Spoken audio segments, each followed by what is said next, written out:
So I thought I would, of course, as always, wait until the hype was over with. And as we see, hello, Miss Franzman, the fake news outrage of the week, or the fake outrage of the week, whatever you want to call it. So I thought, all right, we'll let everyone do their thing. We'll wait and see if the world blows up. Oh, okay, it hasn't blown up. All right, cool. Let's go and have a look. So finally, I look at the UN speech today. All right. So here's the thing.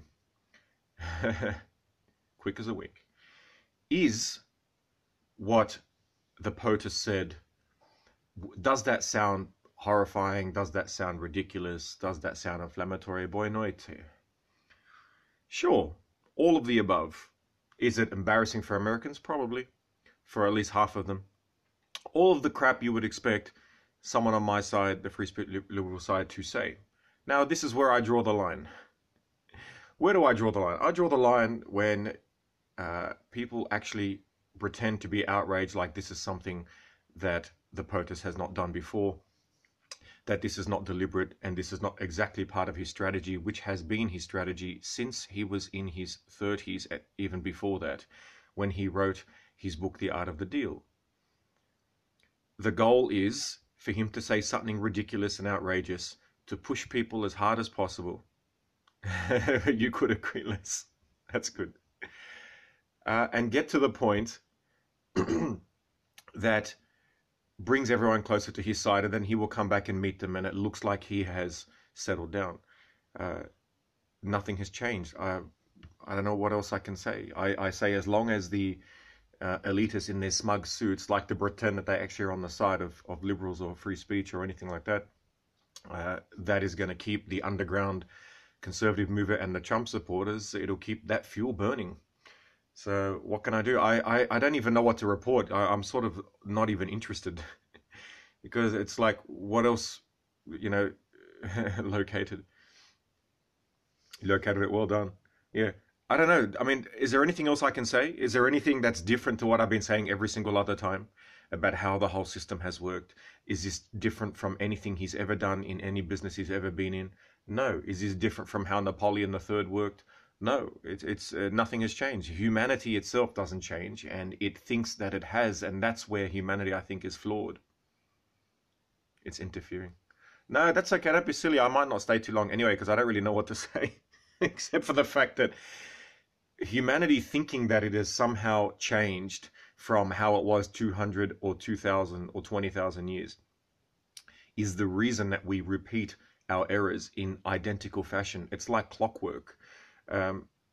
Is someone, if you have a liberal temperament and you are more liberal than Bernie Sanders, are you going to find Trump's demeanor offensive? Yeah.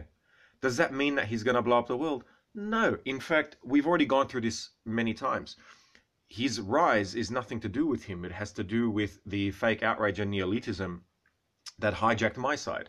As opposed to having down-to-earth, pro-worker, pro-human rights, regular free speech liberals and progressives like myself, you have these maniac neo-Stalinists who want to pretend like every single thing someone does, depending on their social or genetic predisposition, determines whether it was right or not. Now, it doesn't make you right just because you're on my side. I would say, no, why don't you shut your mouth and let me actually argue my positions? But there's no chance that that's going to happen. So I just think about this all the time. I go back and do my physics because I'm thinking, why do we waste our time? It's going to go on exactly as you would expect. So here we have the mainstream propagandist institution in Australia talking about how America has patience, but the president does not.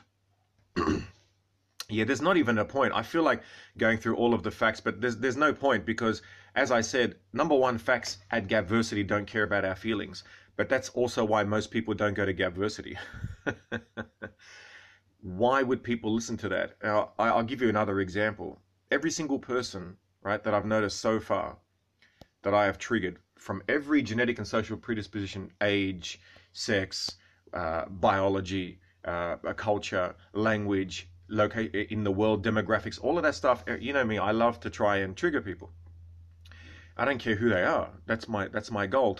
And there's a reason for that. It's part of the autism. It's part of my personality. It's a lot of things combined that brings you to that. But for example, what I have learned is that all of us, including me, all of us are like a bear with a bruise, and you can deal with a bear normally. You would have it in a location, you would not go to that location, or you may stay away, or you know how to move around it. Its behavior is predictable. But as soon as you touch that bruise, right, it will lash out with a degree of viciousness that you would think only exists in a supernova in space somewhere. And that happens to me almost every day. It happened to me today. In fact, I deliberately triggered one of our scopers. And what's interesting is that, and all you guys know, this is why I don't read much into compliments, because people will say to me, I'm brilliant, I'm this, I'm amazing, except for this one topic, which happens to be the topic about which I hold an emotional view that I would rather die than lose as a view.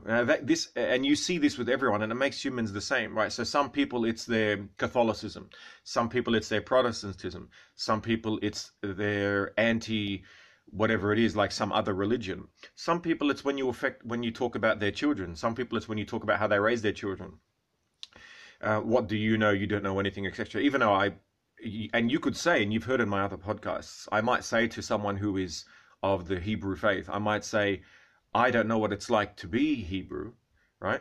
And I can only tell you from my position and my observation that this would be the conclusion. Now, the response to you might be, well, you don't know anything, you're not Hebrew, which is exactly what I started out saying in the conversation.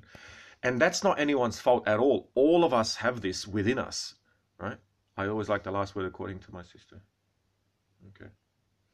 Well, look, you can love Trump all you like. That's fine. I don't want to stop anyone from doing that. And like I said, if you try to suppress a boiling pot, it's going to intensify the heat because the pressure intensifies, it lowers the boiling point. Right? So if it was me, right, if most liberals, or I think most liberals are like me, but I'm basing that on nothing. So you can laugh at what I'm saying, and I don't know. I hope, let's just say I hope most liberals like me. But the liberals that are at least in public, to me, seem to be the wounded bear. And when the bear is wounded, the IQ drops to even lower than you would expect. And that's what's happening to these liberals that are not free speechers, that are more sort of the neo-Stalinist type. They, if they were able to use their brain over their emotion, then they would allow Trump supporters to voice their opinions. And they would have allowed it years ago, because then we would not be in a position where the country is so fired up to have Trump saying the very things that they are horrified about. That's how it works. You have to let that stuff vent. You have to talk about it, whether you like it or not. You don't have to like it. And the reason being, and this is what they don't see, and this is what I saw, obviously, and you guys know, if you've seen my Gab Life channel, you see what I talk about with history in every single situation that happens. It will bounce back. It will absolutely bounce back. So there's going to come a point where I'm going to suffer in 5 or 10 years' time, zero art, because there's going to be something that I really, really believe in and want to happen, and it's not going to happen because they, in the future, will, people who are descendants of Trump supporters in 10 or 15 years or whatever, will remember what the liberals did today, and it'll be very, very difficult, almost impossible to live down that legacy. And so I'm thinking that far ahead, and I'm saying we're going to suffer for that reason. And that makes me unbelievably angry. So when I see the media attack Trump for stupid things, like for me, I can say, all right, what he said was ridiculous. Okay, but I'm not going to go overboard and say, oh my God, this is crazy, he's insane. No. This is a pattern, and this pattern has propelled him to where he is, and it's what the people want. So there is a difference between those two. Now, having my position, I think, is a much more reasonable position. Well, obviously, I think that because I'm saying it, right? But that is a reasonable position to have. Now, you can disagree, but we're going to disagree as friends, right? We're going to disagree and say, oh, yeah, you stupid liberal, and we laugh about it. And so if we actually had that type of relationship, we would actually solve this problem. But that would never happen because it has never happened in human history. Why would it happen today, right? In every single point that I've ever spoken about, it happened with in the between the when the Roman Empire died and the barbarians took over. The Visigoths went into modern day Spain. They wanted to, I forget the guy's name, Redneric or something. Not Ragnarok. Ragnarok is different. That's part of the Norse faith. That was the final battle. But I'm talking this other guy, Redneric. But he changed his name to Flavius. Flavor Flav. And he was desperate to relive the glory of the Roman Empire, even though he was a Goth, right? But he ended up converting from Arianism to Catholicism, right? So I'm getting into the details again, but the point is that whole side of Europe was Arian. They weren't Catholic. But then he converted to Catholicism. Then there was interwars between the Catholics and the Arians, and then he ended up winning, but it weakened Spain, which allowed, I think his name, Tara something, I forget his name. Tara, whatever he was, with 7,000 people to come out of Africa, move up through Morocco and take over southern Spain. It just keeps happening. Anyway, by the way, Gibraltar comes from the Arabic Jabal al-Tariq. Jabal al-Tariq, it means Mount Tariq. Jabal is mountain. Tariq is the guy's name, Jabal al-Tariq. And when you say that fast, Jabal al-Tariq, it sounds like Gibraltar. Because, that's how it goes into the English language. So interesting stuff. You've been there. Platinum Mimi, nothing surprises me with you and your awesome stories. Anyway, that's all I have. This is our week in fake outrage. Oh no, let us clutch our skirts. It's quite depressing. So just remember me, all right? Remember me in the future when you want to hate all liberals. No, there is a reasonable position, which is this is what he does. He's going to push it as far as he can push it. It's completely natural. It's completely unnatural. And I said this in my scope a few days ago.